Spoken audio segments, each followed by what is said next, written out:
I'm Mel Stewart, and this is GMM Takeover, the SwimSwam podcast. Today, we've got a superstar. Today, we have a woman who captured the hearts and minds of Olympic swimming fans. She's only 17 years old with 2 Olympic medals, one of them gold. And she recently signed with global swimwear powerhouse Arena. Today, we have Lydia Jacoby. How you doing? Good. How are you?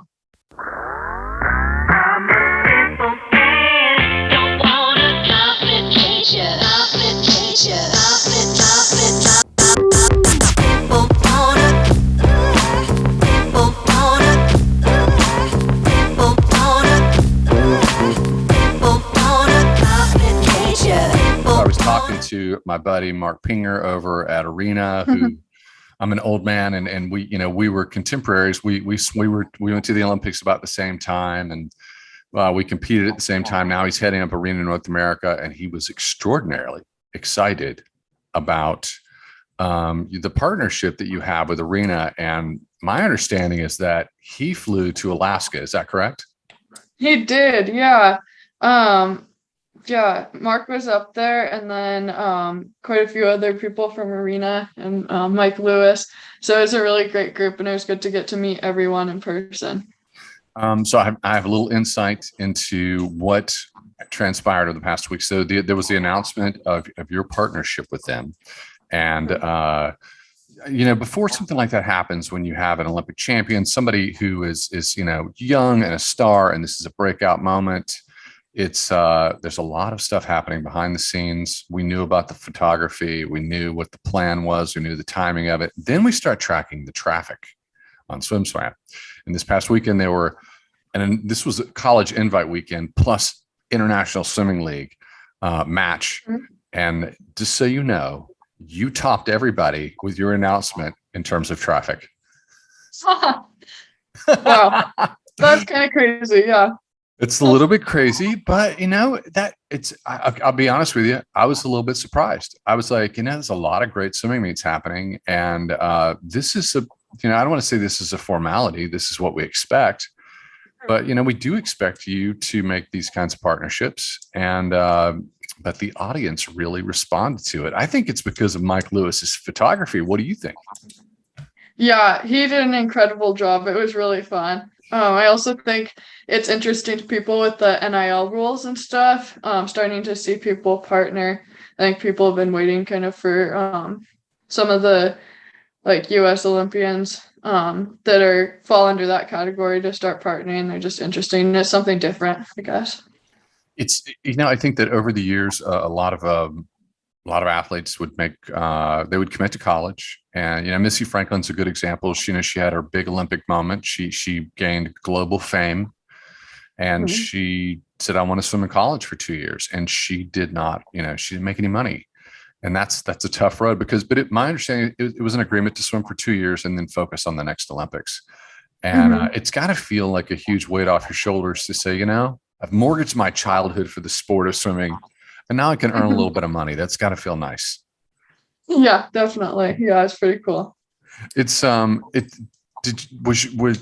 did you feel the door banging after the Olympics? How quickly did companies come calling? You don't have to share everything, but can you give me some indication of what that was like? It's pretty crazy, so they changed the rule during Olympic training camp while we were all in Hawaii, and then right as soon as that rule got changed, we were all getting DMs and messages, emails from all these different companies, some big ones, some kind of randoms, small businesses, just wanting to send us stuff and get shout outs, that sort of thing. And then all of a sudden people were like, do you have a lawyer? Do you have an agent? What do you have all this stuff? And I was like, I didn't even know that was a thing. So it's definitely been a big transition. But overall, it's all been positive stuff. It's just a lot. Mom, it's Lydia. Apparently, I need an agent. Is that how that went? Yeah, pretty much. So that behind the scenes, it was the rule change, and then there was an enormous amount of commotion and energy as companies sort of ran around with their hair on fire, trying to figure out What does it mean, and how is this going to work? And I think a lot of them in swimming, a lot of the big companies figured it out and made good decisions, like Arena and your partnership with them, which is so you've had your first photo shoot and the first partnership. What's it? Tell me. And Mike's a dear friend. I've known Mike for years and years and years. We talk almost every day. What was the photo shoot like with him? It was so fun. I actually didn't know that he was going to be the photographer until I got there. So it was really fun. And I was really glad that it was him, since I knew him a bit from camp in Hawaii and trials and everything. So that definitely added like a bigger comfort level for me, since it was a very new thing. So it was a lot of fun. Mike started with SwimSwam as a photographer. Now he's exclusively with USA Swimming. He helps us some when he can, and he's always acting like a mentor and an advisor. But he's done, he's shot a lot of the covers of our magazines. Mike did let it slip. He's like, I'm going to Alaska. I'm like, you're going to capture Lydia. And he said, yes. So as soon as he told me, I was thinking, wasn't there like a Game of Thrones meme that went around with you all over Instagram? Was that recent? When did that happen? I don't know. I think you'd know more about that than I would, since it was on SwimSwam. That's right. It was on SwimSwam. I didn't know it was on. I run the production side, and really Coleman Hodges runs the production side now. And I talk to Olympians when I get the opportunity, but I run the business side. But yes, the Game of Thrones thing kind of blew up and went viral. But as soon as Mike said, "Hey, I'm going to go to Alaska," I'm like, "You're shooting Lydia," and I thought of Game of Thrones. I'm like, "Are you going to do a Game of Thrones motif? What's happening?" The photos were fantastic. They were really striking. Beautiful imagery, great setting. We should say this unless someone's been hiding under a rock. You're born and reared in Alaska, born in Anchorage, grew up in Seward. Seward's only like 2,700 people, right? Yeah. Tiny. What 2,700? What do you do for fun in Seward, Alaska with 2,700 people? Well, there's a lot of places to go hiking and skiing, which is a big pull for a lot of people. I swim a lot, as you can imagine. I'm pretty busy with school and everything, but I like to go to coffee shops with my friends and, I don't know, go hiking, that sort of thing. There's quite a bit to do when it comes down to it, I guess. Is your heart and soul in Alaska? Like, is this a place where you're going to make your home after we know you're coming? You've committed to the University of Texas. You're coming to Austin. Are you gonna stay in Austin? I'm talking to you from Austin. Are we going to capture you and keep you, or are you going to go back to Alaska? I don't know. I think anything could happen. I've definitely always known that I wanted to go to college out of Alaska and experience something different. And then after I'm done, I do think I want to travel quite a bit. But I don't know. Maybe we'll see what happens. Okay, so as we're recording this now, this is going to go live tomorrow. This is a Monday. You're going live on a Tuesday. Today it's 75 degrees in Austin. How warm is it there in Alaska? Well, it's been really cold the last couple of days. Let me look. It's -3 degrees. It's negative. So you're going to go from -3 in November. So when you're here in November, it's going to be like shorts and t-shirts. Just so you know, I want to help you understand the culture of Austin. When it gets below 50 degrees, people in Austin get really grumpy. They get really upset. They get I'm thinking 50 degrees, you're still wearing shorts and a t-shirt. Is that right? Yeah, sometimes. Okay, so I do want to talk a little bit about your coach. I would like to unpack some details about the Olympics, but before we get there, I want to stay just for a moment longer on this shoot. Do you have a favorite? I've seen all the pictures, and for those listening out there, maybe you're watching, press pause. You can go to where we post this podcast, and I'm gonna put in all the pictures that I can. I'm gonna load that up because they're pretty awesome. We're gonna leverage some more out on social media. But is there a favorite picture of yours? I definitely like the ones that were shot kind of in the dark, sitting on the Olympic trials chair. I thought those were really cool. Yeah, with the tech suit and my hair in front, kind of. I thought it was just really fun. We turned off all the lights in the pool and had the big like camera lighting that Mike brought, and yeah, it's pretty cool. That is the first of many that we know that's going to be happening a whole lot more. So get used to it. Let's talk a little bit about your coach. My understanding, I did a little bit of research. But my understanding is that your primary coach is Solomon D'Amico. Is that correct? Yeah. And my understanding is he's very soft spoken. He's very low key. He's extraordinarily humble. And then if I say, hey, buddy, you got to do a podcast with me and unpack everything you did with Lydia, I'm gonna have to really push him to come on the podcast. Does that sound right? Maybe, yeah. He's definitely very humble. We've worked together for about 7-8 years now. And yeah, we've always had a really good relationship where he definitely goes out of his way to explain everything that we're doing, like why we're doing it and stuff. So it's not just like he's giving me stuff to do and I'm just doing it without like an end goal, so that we both understand everything that's happening. And he also allows me to put a lot of feedback into everything that we do. So it's a really good partnership. And yeah, it's been great. I was a butterflyer, but I always roomed with breaststrokers. My roommate in college was always it was an NC2A, D1 finalist in breaststroke. My roommate at the Olympics was Mike Behrman, who won gold. And when we went, and he won before I did, which was like so stressful because he wins. And then it's like, you've got to win to keep the Olympic room cool. But but so I don't know. Breaststroke is like this other thing, Mm-hmm. And but I've spent enough time around them to know that I feel like they are the definitely creative, definitely think differently, definitely typically higher IQ. Breaststrokers are unique. They're kind of special snowflakes. They're kind of like unicorns. Do you feel that you are a special snowflake in that category of swimmers?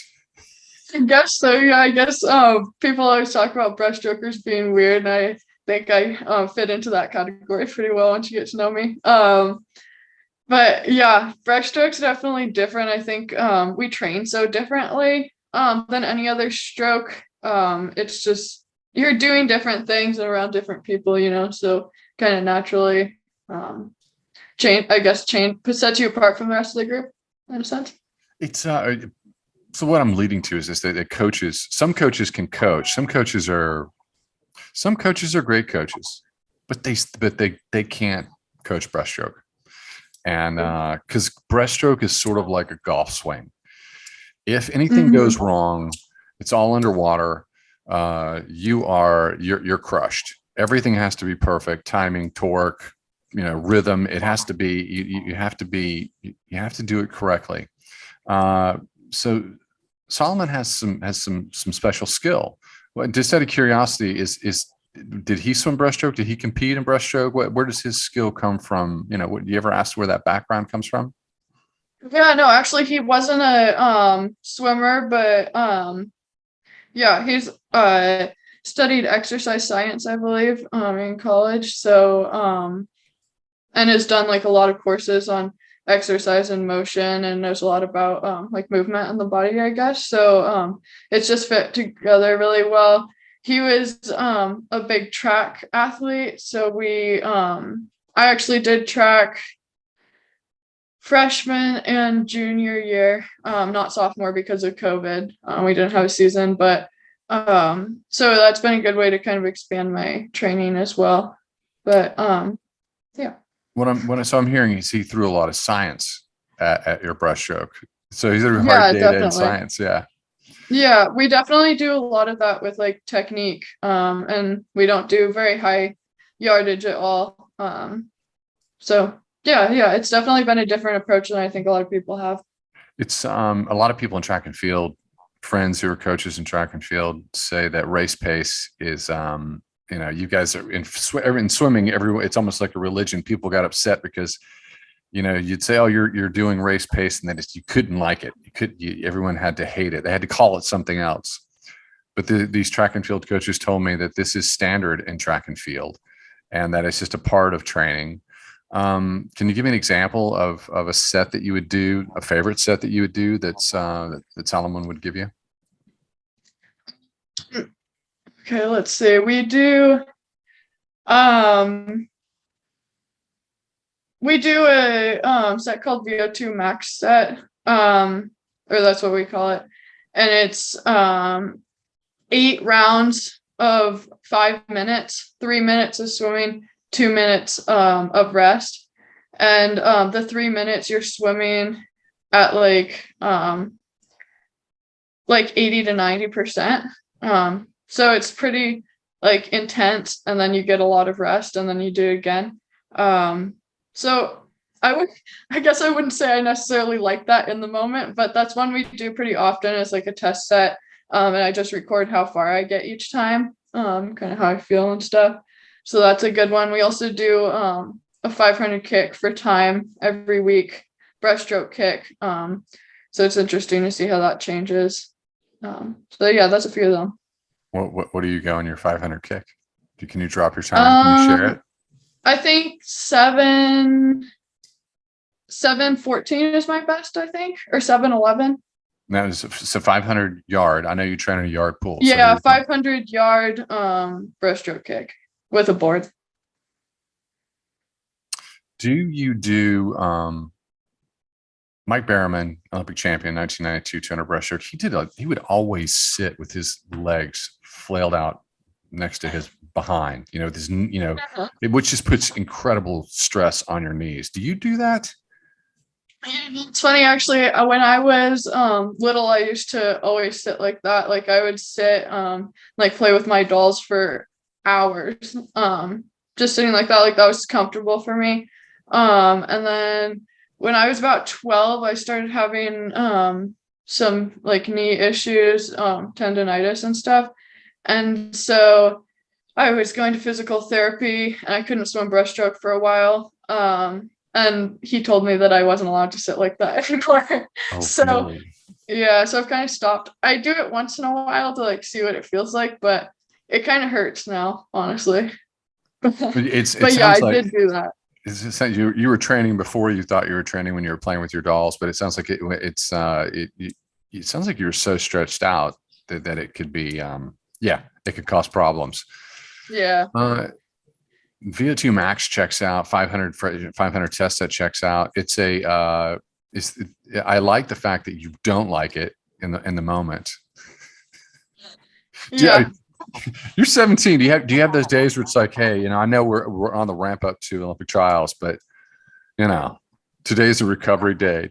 Are you able to do you have that kind of relationship? Do you say, hey, I'm not doing this today. Today's a recovery day, or are you on point every day? Yeah, no, I would definitely not say I'm on point every day. I think nobody is. But we try to kind of make a plan for the week, and try to stick to it. But we definitely do try to keep like an open conversation about like how I'm feeling and stuff. But yeah, usually Mondays are kind of our hardest day, and then we kind of like descend in intensity throughout the week. So yeah, so I usually try to have a really good Monday, and then Sundays are always a complete rest day for me. I think it's really important to have one day off a week so you can kind of reset and keep the high quality training rather than kind of grinding through it like a lower quality. What's how much of your training is breaststroke? I don't know. We do quite a bit of breaststroke. I do a mix of stuff, but I usually do at least some breaststroke every day. So I mean, it's so if is 20% of your practice breaststroke, or? It depends on the day, I guess, but maybe day to day, yeah, probably maybe like 25 or maybe like 40%. I don't know. Something like that. I've never really thought about it. Maybe that's good. Maybe you shouldn't think about it. Thinking about it is the worst thing in the world. But I'm going to make you think about it for a second. A lot of I've been friends with a lot of Olympic champions, and in breaststroke in particular, and they have very particular opinions about how to train, and some of them would train. They were like, everything that I was doing when I wasn't swimming breaststroke was recovery, and then when I was swimming breaststroke, it was go time. They would have entire workouts that were breaststroke. They would have entire days where they did nothing but kick, slow and easy. That it'd be two practices, 10,000 meters or 8,000 meters. Mhm. Do you do anything unusual like that? I don't know if I do anything necessarily unusual. I think, personally, I think that, um, well, from my point of view, I guess, I don't know, maybe other people that swim other strokes think this about their stroke too, but like, I feel like for breaststroke, it's so, like technical and there's like so much timing and stuff that, you can't train at a slow pace. You have to train at the pace that you want to swim at because that's how your stroke clicks together. Like if you slow it down to like 50% rather than like 90%, you're going to be swimming with like different timing and stuff. So I like to train fast. I guess we do quite a few sets that are kind of a mix of strokes, with like, yeah, the lighter stuff being a different stroke, and then kind of like locking in and going fast on the breaststroke, and then having some recovery of different stroke, I guess. You told me that you didn't like VO2 max.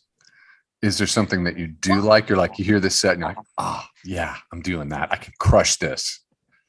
I don't. Okay, well, I don't not like VO2 max, but just it's really painful in like the last couple rounds, you know. I weirdly kind of like lactate sets. They hurt a lot, but I really like racing. So like I know if I have like um a set that we do with the club that I train with in Anchorage sometimes, NLSC is 9/100s. And we do them anywhere from like the 7 minute to the 4 minute. But like I just know if I am going off the blocks that I'm gonna like give it everything I have. So it just feels really good when you finish it, I guess. Okay, that's cool. Mhm. Shame on me. I forgot to do something. I try to do this always at the beginning when we do an interview. And I just Mhm. like to pull up my Instagram. I'm Huh. following you. I think you're like Oh. 76,000 followers on Instagram. What's your handle? It's Lydia Alice underscore. Yeah, Lydia Alice with an extra E underscore. Lydia, an extra E. Is there an underscore? Yeah. There is an underscore. Lydia Alice underscore, Yeah. and it with an extra E at the end. So LYDIAALICEE underscore. Uh-huh. Get that follow going on, guys. If you're listening now, press pause. I'll have a link in the post. Go in, get your follow. You got to do this. It was funny that you were trying to think of what your handle was. Do you have a Finster? Is that what's going on? You have several accounts? Are you Oh, I don't. I just have the one. okay? Good for you. My daughter has a Finster, so she's got some fake accounts that she plays on. She's like, you'll never know this, Dad. It's like that's fair enough. Fair enough. Get your follow on. And wow, I was normally like I check this data, but like before the Olympics, what was your following? Do you remember? Well, before trials, my account wasn't even public, and I only let like people that I like had met or like people that I knew follow me. So I had like 1,000 followers or something, and then I made it public like during trials after I made the team, and I think I had like I want to say I had like 7,000 um going into the games, and then like after I won the 100 breast, it was just so much happening with press conferences and drug testing and media and like all this stuff that I didn't get on my phone for like 4 hours. And when I did, I had like 30 something thousand followers. And then like the next morning, I had like 60 something. So it's just crazy. That's unusual. So I have to correct myself. The last time I looked, and you were at 76. Now you're 78.5, 78,000.5. So it's going to blow up. It's going to be a million eventually. We're going to look up here in a few years. You have a million followers, and yeah. So this is your future. That's what we're looking forward to. Let's get like I would like to get to the Olympics. I was at trials. Trials was exciting. Trials was, you were with a big story of trials, of course, which we covered at SwimSwam. At the Olympics, after living through the pandemic, I felt like we got to the Olympics and fans were like, okay, we finally made it. We're having an Olympics. And I didn't know what to expect, what drama to unfold. And 100 breasts, across across the prelims, semis, and finals was just gangbusters. This was one of the biggest stories of the games. And it's, you did this like a pro. I would say your semi 105.7. I'm like, that's a boss move, in concert with your final 104.9. Talk me through 300 breast and how you felt in each session. Yeah. So the first one was definitely the one I was most nervous for, just because, well, actually, I don't know. I mean, the first one I was nervous, but I wasn't like, I don't know how to describe it. I was nervous because it was my first race, but I wasn't really nervous for the race, I guess. And so I swam that, and I swam really well. I was just excited to be there, like my first Olympic race. And then the second one, I kind of, during trials, there's a lot of pressure. You know how that is. Like, I think anybody that was there could have like felt it. So during trials, I was very nervous, to the point where I was kind of like not feeling very well. And so then before my semifinals, I was like, well, why aren't I feeling that? Like, I should be like more like sickly nervous. So I tried to like make myself nervous. And that's where the 105.7 came from. I like made myself so nervous that I didn't really perform as well as I should have. But it ended up putting me in a really good spot. I think I was third going into finals, which is exactly where I was during trials. So I was really excited about that. And I felt good going in, and I just tried not to think about it at all until like I got to the pool on that for finals. And then I just tried to like go in with a like happy, excited attitude rather than like a nervous, expectant one, I guess.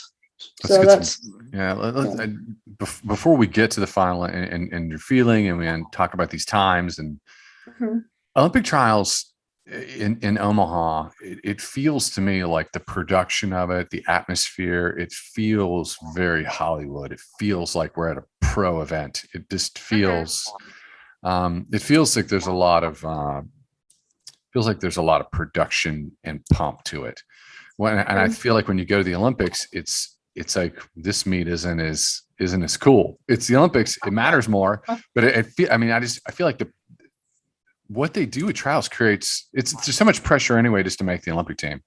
Does that check out? Is that your experience? Definitely. Yeah. It's funny you say that, because that was definitely how it felt. Like trials was this huge thing, lots of nerves, lots of excitement, anticipation, and then like going to the Olympics, obviously it's the Olympics, so it's amazing. But yeah, it doesn't have that same, I guess, energy to it. There's not the same amount of like pressure and kind of expectancy, I guess. And just the show part too is funny. They had like the first night when we got there, I wasn't swimming, but I was up in the stands with Team USA watching the first prelim session, and they started playing the music from the light show during trials, and we're all like, oh no, it's back. Don't want to hear that again. Oh wow, it's like by day 8 of trials, you're like, this is cool on day 1, it's cool on day 2, day 8, you're like, let's get this. Okay, we got it. You were part of a historic Olympics that was postponed, and we got there and there were no fans in the stands. Was there a concerted effort behind the scenes? Did team captains get together from the different nations and say, look, we gotta bang the drum and create an atmosphere? Was there any discussion behind the scenes of creating some excitement? Not that I know of really between teams, but there was definitely like coaches, captains, and just the team in general definitely like talked about it and made a big effort to really like bring that energy. And honestly, like I didn't even really notice that there weren't fans. Like just having all of Team USA sitting in one area, we were cheering so loud, like it was like hard to talk for a lot of the games because we were just like so excited the whole time. And like, yeah, it was just a lot of good energy. And I think Team USA brought the most, really. Like, whenever one of our athletes was in the water, you couldn't hear any other countries. You could tell. Yeah. Team USA did it. All right, let's just go back to the Olympics. By your first 100 breaststroke, it sounds like you were a little bit surprised that you weren't as nervous as you thought you should be. So you created this nervousness for your semi, and almost, to the point of almost feeling sick. And that ended up being a 105.7, which I thought was just genius, that you were just keeping it all in the tank for the final. Talk me through the final. You're 17, you're swimming among titans. Lily King is a force. She's a global star, definitely a pro, definitely an assassin. I love Lydia. I'm a big fan. But going and you were second in trial. So coming into this, were you swimming for gold, or were you just like, I'm going to put up a great race? I'm 17. I'm going to put up a great race and get on the podium. What was in your head? Yeah, I mean, I had kind of taken a while to that night before to recognize that that nervousness wasn't good for me. So I just needed to kind of take a step back and appreciate where I was and just enjoy the moment. And I also, this is something I've done a lot of interviews where people have asked me to give advice to other people. And something that I like to talk about is remembering what you earned. And when making the Olympic team, making Olympic finals, a lot of times you kind of sit there and question how am I here when there's a world record holder and Olympic gold medalist, but remembering that you earned your spot just like everybody else did, I think is really important. Really, when I was going into that final, I could have been thinking, Tatiana's the Olympic record holder, Lily's the reigning Olympic champ, world record holder, but I earned my spot in that room just as much as they did in those semifinals. So I think that's definitely what kind of kept me grounded and just having fun with it. I wanted to podium and I wanted a medal. I just didn't realize that it would be a gold medal. So you did. So that was a long buildup. So yeah, I like this. I like what I'm hearing from you is, I earned my spot. I'm here to race. I'm dangerous. But you were thinking, yeah, I want to get on the podium. I want to get on the podium. You weren't thinking gold. No, I mean, I know that Lily swims better at night than she does in the morning. I really wasn't sure about Tatiana. She was kind of I guess, I didn't know what to think. But I knew if I was on and Lily wasn't, that I might have a chance at catching her, getting close to her. And the days leading up to that, we had talked about, we want to go USA 1-2. So just leading into that, I knew I wanted to be on the podium and I wanted to be near the top. But yeah, it was definitely not something that I could have expected. I mean, in Tatiana's defense, let's be honest, times don't matter at the Olympics. What people remember is the color of your medal. Did you make the podium? What? Okay, that's cool. What's the color of your medal?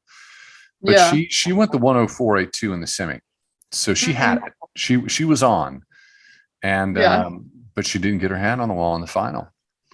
You did. You did. So walk me through that experience. There are a lot of elite athletes have that moment where they have a swim, and it's a swim you're gonna live 80, 90, 100, 120 years on your deathbed. You're going to remember those emotions and that feeling of just adrenaline. When was the realization? I've won. Oh my God, this is what this means. My life has changed. Yeah. I don't know. There was so many emotions that it was hard to kind of get in my head, but I guess when I really realized that I won was when Lily came over and grabbed me. It's kind of when I realized oh wow, that's real. But yeah, it was huge. Took a long time to actually sink in. How did you sleep after winning? How did that? A lot of people can't. I talked to a lot of Olympic peers and Olympic gold medalists, and they're like, how did you sleep the next night? Did some people sleep deeply, and some people restless? There's too much energy. How about you? I slept like a baby. I didn't get back. I swam at like 11. I didn't get back into the village until like 8:39 p.m. Because of like media and drug testing and everything. So I like ate some food and I was just out. I was so tired. Job Yeah. done. I'm hitting the sack. It's over. Okay. Yeah, it's so it sounds like you had you normalized and Mhm. you had to recover.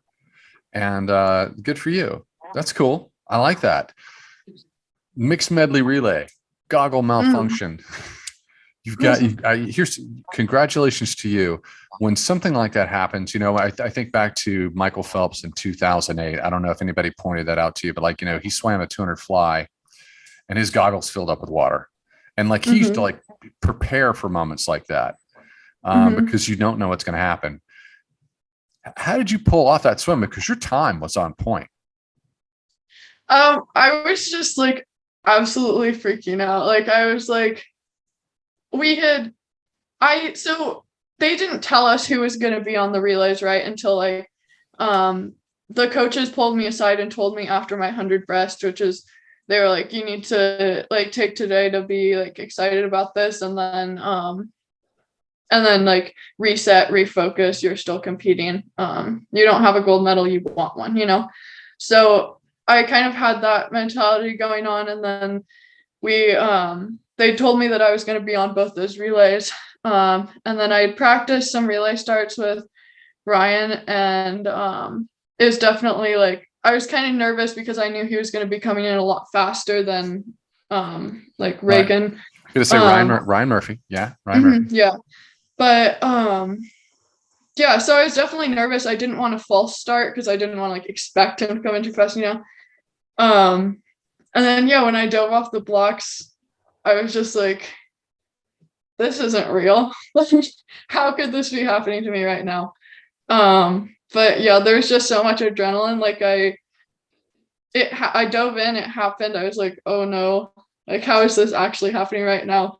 And then I was like, well, I have to go. So then I just went for it. I don't know. I knew I still had to pull through because they had put me on that relay and I had to make it happen. There's more to this story, isn't there? Correct me if I'm wrong, but are these the Jessica Hardy goggles? These is Jessica Yeah. Hardy goggles. I talk to Jessica at least once a week. Oh.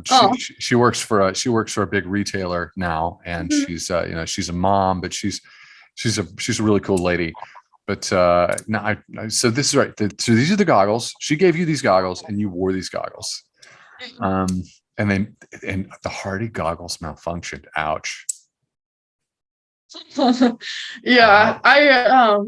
I've been wearing that same pair since I was 14, and they have never fallen off before. Like ever. Like I can literally do starts with them, like pressed to my face without the straps on, and they'll Oh, stay on. And oh, no, yeah. no. So yeah, so it was definitely very unexpected, and it added a new level of like stress and anxiety that I had never had to deal with before going into that next relay. The mixed melee relay for Team USA was this was not a high point. Let's be honest. You should have a third medal. And we're not going to unpack all of that. But I will say this, what came out of the mixed medley relay to me that was positive and makes me bullish and excited about Team USA was the fact that at 17, you dove in, the Hardy goggles came down and you still dropped it. Would you get like a 105.07? Like it was like Yeah. nearly 105 flat. It's a great swim. Yeah. You got to be proud of that. Hmm. Yeah. I think if I had had them on my face, I think I could have gone a like 104 mid low, but next time. Next time, there's always going to be a next time. There's going to Yeah. be more times. You got short course world championships coming up. There's all sorts of Yeah. times that are going to be rolling forward. So by the last day, so what day is the women's 4x1 medley? Yeah, that's the last day. This is the last day. So by the last Mhm. day, it's exhausting. Mhm. What's going through your mind. You've had this. So now you've been on a dramatic roller coaster. You've won Olympic gold, and that you've had this dramatic moment in the mixed medley. Now you got to recover and do the medley. Where's your head at on the last day of competition? Yeah, it was definitely kind of high pressure. I mean, like going into it, we knew that our team and the Australian team were going to be super close. And we knew that all the legs could go either way. And mine was the only one that was significantly faster than their team. So I guess I was putting a lot of pressure on myself to get that like lead going into the freestyle because we knew that like everything was so close that mine was really the big difference. So I was definitely thinking about that a lot. And honestly, I was also embarrassed. Like losing my goggles was embarrassing to me because like I'm an Olympian. I was Olympic gold medalist at that point. Like my goggles should not fall off my face. So I was ready to kind of like get redemption from that. So yeah, it was definitely kind of a high pressure race, but it was also really fun. I was really excited. Like it's always, I think, other than making Olympics, I think one of the biggest dreams for any athlete could be like being put on a relay in the Olympics. I think that's a huge honor. I didn't even think about that. Phelps is the greatest Olympian of all time, 28 Olympic medals. His goggles fill with water in the 200 fly, but no one really noticed it. Your goggles fell onto your face. So you were embarrassed. You're embarrassed. Yeah, I mean, I wasn't and I was like, I guess, yeah, I don't know. Yeah, I suppose I was. It's I guess that's a human reaction. And I was a little surprised to hear you say it. I didn't know if it was going to be anger or what it would be. I hate you, Jessica. I didn't know if it was going to be that. Nobody hates shit. We love Jessica. Okay, so we're coming up again. You've got your two Olympic medals. One of them gold, one silver. Probably should have three. We got short. So what's coming up? We know you're going to short course world championships. What's in the near term in terms of you got short course worlds? You're not going to US Open, is that correct? No, I'm not. I'll go straight from Golden Goggles to Worlds. Straight from Golden Goggles to Worlds. Golden Goggles are going to be in Miami this year. That's kind of a change up. Your year, you've brought all this change to swimming. Brought the Olympics with no fans. Mixed medley relays with goggles at your nose. Golden Goggles in Miami. I'm keeping this on. I'm the reason Golden Goggles is in Miami. You're the reason. Miami's going to be fun. Yeah, it'll be fun. I'm so excited for you to come to Austin. I think you're really going to love it, and you're gonna have a great time. And but so in terms of pro swims, how many do you know what pro swims you'll make? Or are you going to make your decisions about that later? Yeah, I'm not quite sure yet. I'm hoping to hit one or two in this late winter, spring. But like, yeah, main goal is leading up to those like international team trials in April. So yeah, that's kind of where the main focus is. So we'll try to work in some other meets before then. It's coming so soon. I know. Yeah. You're gonna blink. You're gonna get dressed up in your formal wear for Golden Goggles. You're gonna go to short course world. You're gonna blink, and you're gonna be at world trials. I'm glad you're young and you're full of energy, and you can handle this. Yeah. It's crazy to think about another trials meet coming up already. You've accomplished so much, and you're gonna get to come to live in Austin. Yeah, I'm excited. I think recently the London Times called Austin like the #1 city on Earth in the world for real estate. And I talked to your mom briefly at one point. I was like, "Are you guys gonna move to Austin?" She's like, her comment was something about the real estate's gotten kind of dumb. Yeah, it's crazy how expensive it's gotten quickly. Yeah, it's gotten really expensive. All right. So I've covered everything I want to cover. Is there anything that you would like to talk about? Is there anything that you would like to say? Maybe some parting thoughts? No, I don't really think so. I just wanted to say a big thank you to the whole team at Arena for making it all happen for me. I've got a great team of people behind me with my coaches and family. And then that's expanded through the years with my commitment to Texas, having Carol and Mitch, and then through the Olympics, having that whole Olympic team, and then finding an agent that I work really well with, and now having the whole Arena team backing me. So it's been great. Congratulations. Well deserved. I did have a question. Will you talk to Solomon and tell him he has to do a breaststroke clinic podcast with me? Will you lean on him? Sure, I'll do my best. You've been listening to the SwimSwam podcast. Stay tuned for new episodes every week. You can take SwimSwam podcast on the go by subscribing on your favorite podcast platform. Look for links in the description below, and be sure to subscribe to our YouTube channel for more videos as well.